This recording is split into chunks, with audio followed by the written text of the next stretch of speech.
L'Évangile de Thomas, les commentaires de la parole de Jésus, 4e partie. 37e Logion. Ses disciples lui demandèrent : « Quand te manifesteras-tu à nous ? Quel sera le jour où nous te verrons ? » Jésus répondit : « Lorsque vous vous déshabillerez sans honte et vous piétinerez vos vêtements comme le font les petits enfants, alors vous verrez le Fils de celui qui est vivant, et vous n'aurez plus peur. » L'image des enfants qui piétinent leurs vêtements a déjà été utilisée précédemment dans le Logion 21. Cette image de nudité qui s'affranchit de son carcan vestimentaire pour retourner à la nature est une image qui s'inspire de l'histoire d'Adam et de Ève dans la Genèse. La femme vit que l'arbre était bon à manger et agréable à la vue, qu'il était précieux pour ouvrir l'intelligence. Elle prit de son fruit et en mangea. Elle en donna aussi à son mari qui était auprès d'elle, et il en mangea. Les yeux de l'un et de l'autre s'ouvrirent, ils connurent qu'ils étaient nus. Et ayant cousu des feuilles de figuier, ils s'en firent des ceintures. 38e Logion. Jésus dit : « Bien des fois vous avez désiré entendre les paroles que je vous dis, et il n'est personne d'autre de qui vous pourrez les entendre. Il viendra des jours où vous me chercherez et où vous ne me trouverez plus. » On trouve mention de ce Logion dans l'Évangile de Jean chapitre 7, dans l'Évangile de Luc chapitre 10 et dans l'Évangile de Matthieu chapitre 13. Ce Logion est une figure de style rhétorique appelée antithèse. Quand on étudie l'éloquence de Jésus-Christ, on se rend compte qu'il avait un style à l'oral très complet. Il y a des comparaisons, des métaphores et des analogies. Il y a des paraboles, des personnifications et des allégories. Il y a des sous-entendus, des ellipses et de l'ironie. Quand on ajoute à cela un noble sentiment d'humanité, une profondeur morale et une conviction inébranlable, on comprend alors que l'on a en face de soi un jeune homme exceptionnel. 39e Logion. Jésus dit : « Les pharisiens et les scribes ont pris les clés de la connaissance et ils les ont cachées. Ils n'ont pas osé ouvrir la porte et ils n'ont pas laissé les autres y entrer. Mais vous, soyez rusés comme le serpent et purs comme la colombe. » On trouve mention de ce Logion dans l'Évangile de Luc chapitre 11, dans l'Évangile de Matthieu chapitre 23 et dans l'Évangile de Matthieu chapitre 10. Dans la religion juive, les pharisiens sont regardés avec respect, car historiquement ils sont ceux qui, à la fin de la Grande Révolte, relevèrent en l'an 73 la religion juive après sa défaite face à l'Empire romain. Ils sont considérés comme ceux qui reprirent en main le sacerdoce et qui résolurent les problèmes dus à la destruction du temple. Dans la religion chrétienne, à l'inverse, les pharisiens sont regardés avec mépris à cause de l'enseignement de Jésus qui, dans ses paroles, leur reproche de déduire par leurs interprétations de fausses lois et surtout de cacher le savoir et la lecture du livre au plus grand nombre. Sachant cela, il s'agit pour le lecteur d'éviter tout biais anachronique qui fausserait sa compréhension d'aujourd'hui. C'est pourquoi il faut prendre du recul historique avec les événements passés et surtout ne pas culpabiliser les croyants d'aujourd'hui à cause des prétendues erreurs de leur père. 40e Logion. Jésus dit : « Un cep de vigne a été planté en dehors du Père, et comme il n'est pas fort, il sera arraché à la racine, et il périra. » On trouve mention de cette parole dans les Proverbes chapitre 12, dans Jérémie chapitre 2, Ézéchiel chapitre 19, Matthieu chapitre 3, Jean chapitre 15 et Colossiens chapitre 2. La parabole du cep n'est pas unique à Jésus. Cette image est une analogie classique que l'on retrouve chez de nombreux auteurs. Cette image et son pendant, la racine, et même beaucoup utilisée dans les cultures indiennes et asiatiques. C'est sûrement parce que la symbolique qu'elle véhicule est simple de compréhension que son utilisation est universelle. L'individu a besoin d'un environnement sincère, juste et bienveillant pour s'épanouir. Et s'il n'est pas solidement ancré dans cet environnement, alors la mort pourra l'arracher facilement de cette terre. Pour l'enfant, l'image du père et de sa mère a un impact déterminant sur sa propre représentation du monde. Ses parents lui serviront de modèle. L'enfant obéissant fera la richesse de sa famille. L'enfant désinvolte appauvrira sa famille. 41e logion.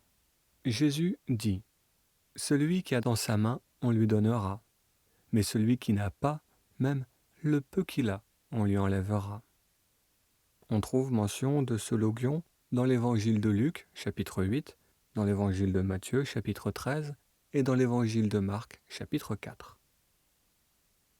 Le propre des messagers de la vérité est de dire la vérité. C'est le propre de leur message que de trouver les mots pour exprimer une vérité humaine qui reste universelle. Il ne faut pas voir pourtant dans cette vérité universelle une fatalité, car Jésus, dans ses actes et ses paroles, témoignait de compassion envers les faibles et les délaissés.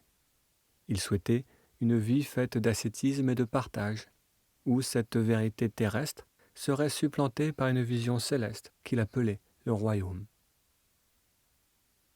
Je regarde les messagers de vérité comme la lumière qui brille sur l'horizon de l'humanité. Je contemple au loin cette ligne stable, fixe et certaine. Elle me sert de référence et grâce à son enseignement, mon esprit s'élève. 42e logion. Jésus dit : « Venez à l'existence comme vous mourrez, ou disait-il, soyez passants. » On retrouve mention de ce logion dans l'évangile de Jean, chapitre 13, verset 1, et dans le premier épître aux Corinthiens, chapitre 4, verset 11. La majorité des traducteurs en français de ce logion donnent comme sens à ce verbe « soyez passants ». C'est une bonne traduction courte et percutante. Pour ceux qui parlent anglais, vous trouverez ci-dessous la traduction originale en anglais qui sert de support aux traductions modernes de ce texte. Le travail a été fait par Michael W. Grodin entre 1997 et 2002 et nous l'en remercions. Extrait de sa traduction. Jesus said, « Come into being as you pass away ». Ma traduction est certes plus littérale, mais elle a l'avantage de garder le thème chrétien de la Renaissance. Selon les Actes des Apôtres écrits par l'évangéliste Luc, lors de la fondation de l'Église de Jérusalem, les premiers chrétiens entraient par le baptême dans la nouvelle vie, en faisant le deuil de leur vie passée. Lors de cette renaissance, certains changeaient même de nom. Le lecteur est en droit de se demander si la raison de ce comportement n'est pas tout simplement due à l'enseignement de ce logion. 43e logion. Ses disciples l'interpellèrent. « Qui es-tu, toi qui nous dis ces choses-là » Jésus répondit : « Par les choses que je vous dis, ne reconnaissez-vous pas donc qui je suis ? Vous êtes pareil à certains Judéens qui aiment l'arbre et détestent son fruit, qui aiment le fruit et détestent son arbre. » On trouve mention de cette parole dans l'évangile de Luc chapitre 6 versets 43 et 44 et dans l'évangile de Jean chapitre 8 verset 25. On retrouve dans ce logion les thèmes du logion 5. Connais ce qui est devant ta face et ce qui t'est caché te sera révélé. Car il n'y a rien de caché qui ne manquera d'être révélé. Apprenez donc à reconnaître le fruit à son arbre. Apprenez donc à reconnaître l'arbre à son fruit. L'un se reflète dans l'autre. Ils sont unis du commencement à la fin. Jésus affectionnait le style imagé. Certaines images ont été par la suite interprétées de manière simpliste et littérale. Entend-on aujourd'hui les gens appeler Jésus le fruit de l'arbre? 44e Logion. Jésus dit: celui qui médit contre le Père, on lui pardonnera. Celui qui médit contre le Fils, on lui pardonnera. Mais celui qui médit contre l'Esprit de sainteté, celui-là, ni sur la terre ni dans le ciel, on ne lui pardonnera. On retrouve mention de cette parole dans l'Évangile de Matthieu, chapitre 12, dans l'Évangile de Marc, chapitre 3, et dans l'Évangile de Luc, chapitre 12. Les mots « esprit de sainteté » se traduisent généralement dans la littérature chrétienne par « Esprit Saint ». Si l'on replace dans ce longuion les mots « esprit de sainteté » par « Esprit Saint », on a l'apparence d'une parole de Jésus qui préfigure la croyance chrétienne en une Trinité divine, le Père, le Fils et l'Esprit Saint. Pourtant, le sens profond de ce verbe semble plutôt indiquer l'inverse, puisque Jésus dit que ceux qui médisent l'image du Père ou de l'image du Fils seront pardonnés, alors que ceux qui médisent l'image de l'Esprit Saint ne seront pas pardonnés. Il y a donc une classification entre ces trois représentations. Dans un logion parallèle, Jésus disait: « Dans l'image de la lumière du Père, l'image se révélera cachée par la lumière. » Dans ce logion, les images du Père et du Fils se retrouvent cachées par la lumière de l'Esprit Saint. On retrouve plusieurs fois aussi dans la littérature de l'Ancien Testament, et par conséquent dans la Tanakh juive, l'idée que l'essence idéale de Dieu est un esprit de sainteté. Ésaïe écrivait: « L'esprit de l'Éternel reposera sur lui, esprit de sagesse et esprit d'intelligence, esprit de conseil et esprit de force, esprit de connaissance et esprit de crainte de l'Éternel. » Livre d'Ésaïe, chapitre 11, verset 2. 45e Logion. Jésus dit: « On ne récolte pas de raisins sur les ronces, ni ne cueille-t-on de figues sur les chardons. C'est parce qu'elles ne produisent pas de fruits. L'homme bon tire de son grenier de bonnes choses. L'homme pervers tire de son grenier, qui n'est autre que son cœur néfaste, de mauvaises choses, et de sa bouche sortent des horreurs. De l'abondance du cœur, il en tire de mauvaises choses. » On retrouve mention de cette parole dans l'Évangile de Matthieu, chapitre 7, et dans l'Évangile de Luc, chapitre 7. Quant aux commentaires, cherchez et vous trouverez. 46e Logion. Jésus dit: « Depuis Adam jusqu'à Jean-Baptiste, parmi ceux qui ont été engendrés de femmes, il n'est pas de plus grand que Jean le Baptiste. C'est parce que sa vision est juste qu'on dit que ses yeux ne seront pas brisés. C'est pourquoi je dis: celui qui parmi vous se fera petit, celui-là connaîtra le royaume, et il s'élèvera au-dessus de Jean le Baptiste. » On retrouve mention de cette parole dans l'Évangile de Matthieu, chapitre 11, dans l'Évangile de Matthieu, chapitre 12, et dans l'Évangile de Luc, chapitre 6. Tout d'abord, je tiens à signaler au lecteur que la partie « Sa vision est juste » est un ajout de ma part pour aider le lecteur à comprendre le sens que cache cette phrase.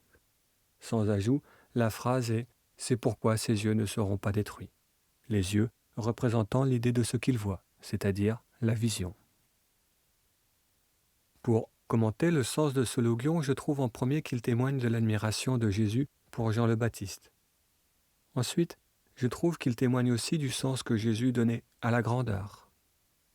Celui qui se fera encore plus humble que l'admirable ascète que fut Jean le Baptiste, celui-là deviendra encore plus grand. 47e Logion. Jésus dit: « Il n'est pas possible qu'un homme monte 2 chevaux, ni qu'il tende 2 arcs. Il n'est pas possible qu'un domestique serve 2 maîtres, sinon il honorerait l'un et mépriserait l'autre. Jamais homme ne boit du vin vieux et ne désire immédiatement boire du vin nouveau. On ne verse pas de vin nouveau dans de vieilles outres, de peur qu'elle n'éclate. On ne verse pas du vieux vin dans des outres neuves, de peur qu'elles ne se gâtent. On ne coupe pas de vieux morceaux sur un vêtement neuf, car une déchirure se produirait. On retrouve mention de ce logion dans l'évangile de Matthieu, chapitre 6, dans l'évangile de Jean, chapitre 2, dans l'évangile de Luc, chapitre 16, dans l'évangile de Matthieu, chapitre 9, dans l'évangile de Luc, chapitre 5, et dans l'évangile de Marc, chapitre 2. Dans ce logion, Jésus affirme ses croyances monothéistes. Et il prône le choix de suivre le maître honorable plutôt que de se soumettre au maître méprisable. Il exprime aussi que son choix est irréversible, car on ne verse pas de vin nouveau dans de vieilles outres de peur qu'elles n'éclatent. On ne verse pas du vieux vin dans les outres neuves de peur qu'elles ne se gâtent.